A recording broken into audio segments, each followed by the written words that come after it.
Bonjour et bienvenue sur notre vidéo de formation Prime Analytics. Aujourd'hui, nous allons voir avec vous les macros. Comme nous le savons bien, il y a pratiquement trois types de macros dans AlterX, d'où les macros standards, les batch macros et les macros itératifs.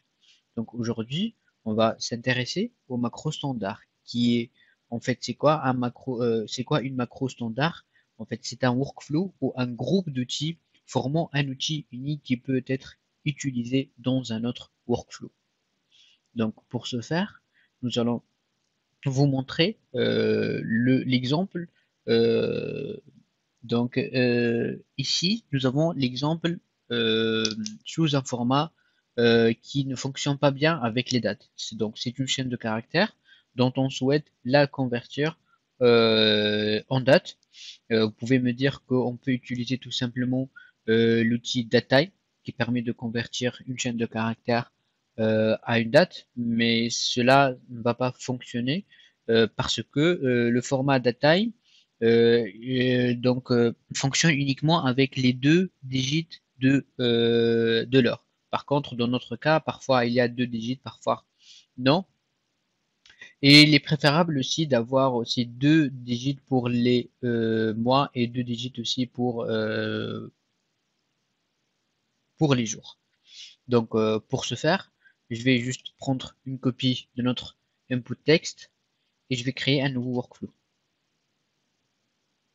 Voilà, CTRL V. Et donc, pour commencer, qu'est-ce que je vais faire? Je vais juste commencer par splitter cette partie, la partie de date et la partie de heure et minute. Donc, pour cela, on va utiliser l'outil text to column. Donc, c'est un outil très simple qui permet de fractionner une chaîne de caractères en se basant sur un delimiter. Donc, il suffit juste de sélectionner le delimiter qui est dans notre cas un espace. Donc, je vais faire anti/s et j'ai besoin de deux colonnes. Je vais cliquer sur exécuter. Voilà, là, on a fractionné les deux colonnes, donc 1 et 2. Donc, ensuite, qu'est-ce qu'on souhaite faire? On souhaite aussi fractionner cette partie, donc pour ajouter 0 à gauche, et cette partie aussi pour ajouter un 0 à gauche. Ensuite, on va splitter cette partie pour ajouter aussi 0 à gauche pour les chaînes de caractères qui contient uniquement un seul caractère. Donc là, je vais continuer sur mes splits, je vais splitter la colonne 1.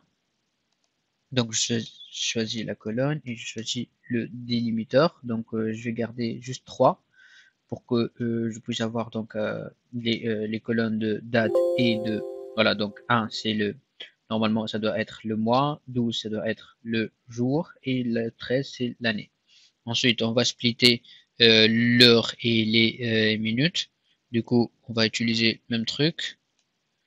Donc je vais lui dire que j'ai besoin du 2 et ça sera 2 points.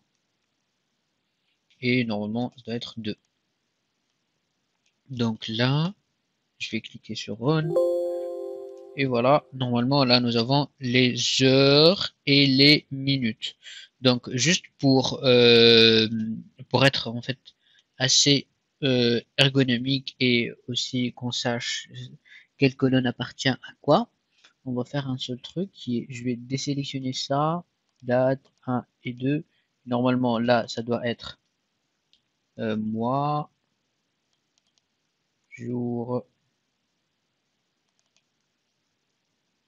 année, heure et minute. Ensuite, qu'est-ce qu'on va faire? On va faire un deuxième truc qui va nous permettre de ajouter un pad left à chaque colonne. Donc je vais juste runner pour vous montrer qu'est-ce que nous avons comme input. Donc nous avons le mois, jour, année, heure et minute. Donc ce que je vais faire, je vais ajouter un formula ici. Et je vais commencer par la première partie qui est moi. Donc je vais lui dire pad left, ce qui permet d'ajouter un caractère à gauche. Hein. Pad left, c'est ce qu'elle fait en fait. Moi, donc je vais dire 2 et ça va être 0. Voilà, nous avons 0,4. Après, même chose pour les jours. Donc, pad left, jour 2 et 0. Voilà. Ensuite, même chose pour normalement, les heures. Voilà. Pad left, le heure, même chose. 2 et 0. Voilà. Ensuite, une fois que nous avons tout, normalement, mois, jour, année, heure et minute, on va pouvoir les concaténer. Normalement, je vais créer juste pour être aussi organisé. Je vais ajouter une formula et je vais lui dire, je vais l'appeler par exemple new date. Et c'est là que je vais concaténer le mois. Ensuite, je vais faire un plus, tac, et je vais faire un plus, même chose, mois, normalement jour, je vais faire un, même chose, donc je vais faire un copier-coller, donc année, ensuite, plus, normalement, heure, donc on va CTRL V, je vais faire heure, et donc année, et là, ça doit être un espace, et ensuite un autre plus, ça va être 2 points normalement, et là nous avons minutes. Voilà, donc là normalement nous avons la nouvelle date. Si je clique sur Run et je vais regarder, donc là nous avons 04, 08, 2008, ainsi de suite. Tout est bien organisé.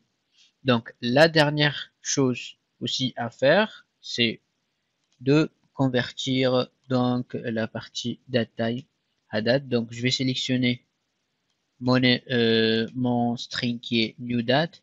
Je vais aussi sélectionner mon format qui est moi dot non, normalement ça doit être customisé parce que là je trouve pas heure et minute. Donc on va lui dire que ça doit être mon date, mon format, ça doit être mm slash dd slash hier espace hh 2.mm. Normalement, si on est bien, normalement, on va trouver normalement la date qui est déjà convertie. Et voilà, donc nous avons notre date qui est bien convertie au format dont nous souhaitons l'avoir. Ensuite, là, nous avons fait tous ces composants. Donc, mais par contre, on ne souhaite pas qu'on entre dans ce workflow pour savoir la résultat et de parcourir tous ces éléments. Du coup, qu'est-ce qu'on peut faire? On peut en fait créer un macro pour l'embedder en fait dans un autre workflow. Ok, donc là, on va le convertir. Actuellement, mon workflow est un standard workflow.